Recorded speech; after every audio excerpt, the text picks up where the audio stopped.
जय हिंद दोस्तों। पिछले कुछ समय में जो हम लोगों ने मीडिया में टीआरपी स्कैम को लेकर खींचतान देखी है वो देखने लायक इसलिए थी क्योंकि उसमें एक सच्चाई थी। और वो सच्चाई ये थी कि लोगों ने आपको झूठ के नाम पे या सच दिखाने के नाम पे जो झूठ परोसा है,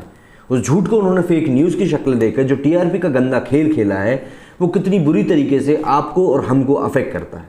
भाई कोई भी खबर जो हमारे सामने आती है, जब तक ये सिद्ध नहीं हो जाता कि वो फेक न्यूज़ है, हम तो यही मानते हैं कि भाई ये चीज़ सही है। ऐसा ही कई बार हम लोगों ने न्यूज़पेपर्स में भी देखा है, जब किसी व्यक्ति के बारे में शोक संदेश छप जाता है और फिर अगले दिन एक क्षमा याचना छप जाती है कि कल जो हमने न्यूज़ छापी थी वो गलत थी, उसके लिए हम क्षमा प्रार्थी हैं। अब भाई उस एक इंस्टेंस के लिए जितने भी लोग उस एक व्यक्ति को जानते थे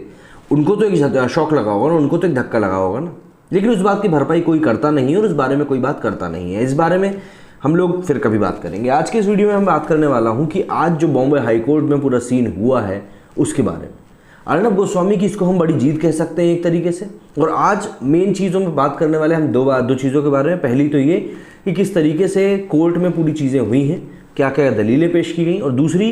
कि अर्नब गोस्वामी ने उसके रिएक्शन में जो डिफेमेशन का केस ठोका है 200 करोड़ का, उसके बारे में हम बात करेंगे। तो शुरुआत करते हैं हम कोर्ट रूम ड्रामा से। तो देखिए, सबसे पहले तो अर्नब गोस्वामी जो थे, जो उनके ऊपर सारे आरोप लगे थे, जिसमें कि उन्होंने साफ तौर पे कहा था कि भाई जो एफआईआर जिसके बारे में प्रेस कॉन्फ्रेंस की गई है परमवीर सिंह के द्वारा,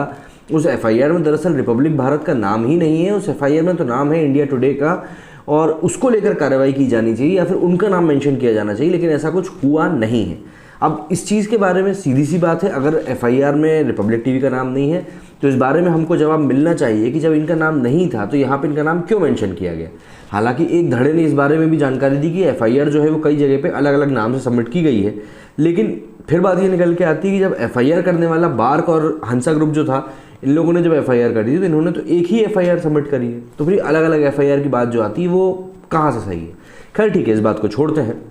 लेकिन जब इस बारे में बात आगे बढ़ी और रिपब्लिक टीवी ने कई सारे खुलासे किए, उन्होंने अलग अलग एफआईआर दिखाई, और बार्क का जो उन्होंने एक बताया जिसमें बार्क ने कहा है कि भाई एफआईआर में जब हमने रिपब्लिक टीवी का नाम नहीं लिया है तो फिर आपने किस तरीके से इस बात को कह दिया कि भाई यहाँ पर रिपब्लिक का नाम है। तो इस तरीके से कई सारी चीज़ें सामने आई,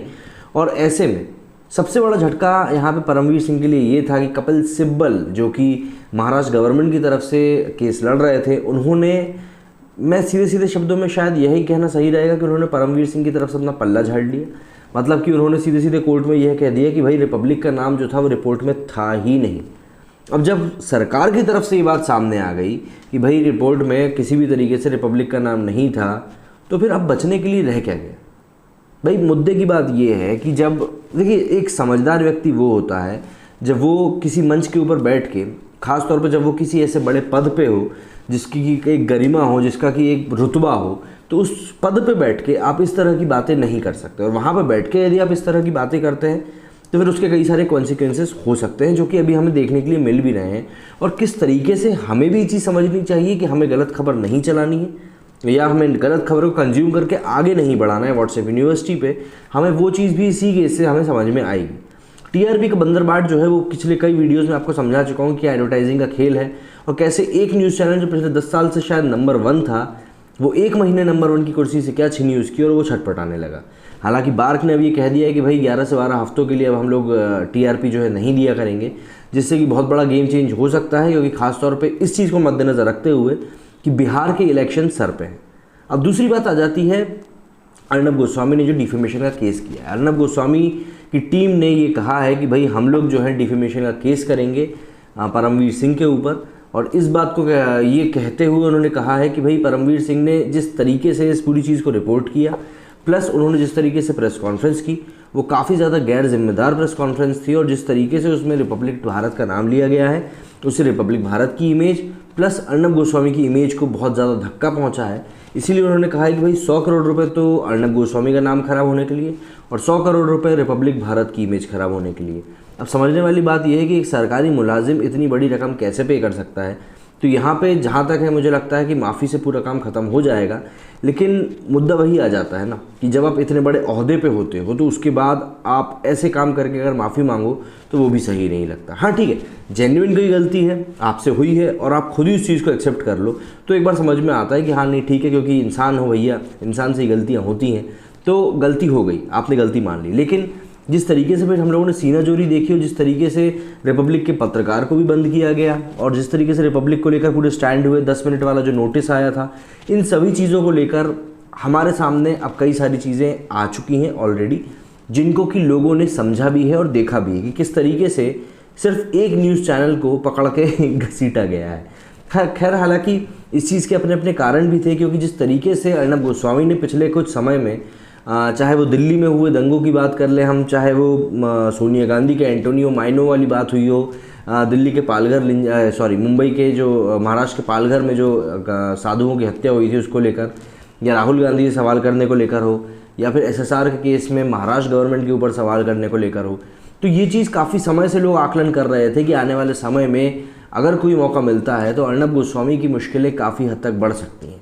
लेकिन अर्नब गोस्वामी तो अर्नब गोस्वामी है, उन्होंने भी सोच लिया था कि भाई हमें झुकना नहीं है। लेकिन यहाँ पे जो सबसे बड़ी चीज़ देखने के लिए मिल रही है कि अर्नब गोस्वामी का एक इशारा ये भी आ रहा है कि वो उन सभी न्यूज़ चैनल्स के ऊपर भी डिफेमेशन का केस कर सकते हैं जिन्होंने इस झूठी खबर को प्रकाशित किया था अपने चैनल पे और मजाक उड़ाया था।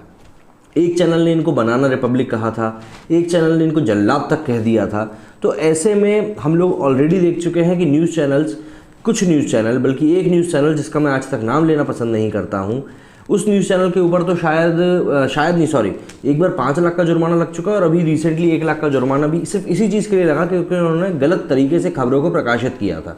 तो ऐसे में किसी भी एक रिपोर्टर अपने ही साथ के दूसरे रिपोर्टर के ऊपर जब इस तरीके से उछल कूद करने लगता है तो कहीं ना कहीं ये कान खड़े करने वाली बात होती है कि आखिर आप इस तरीके से बिहेव क्यों कर रहे हो,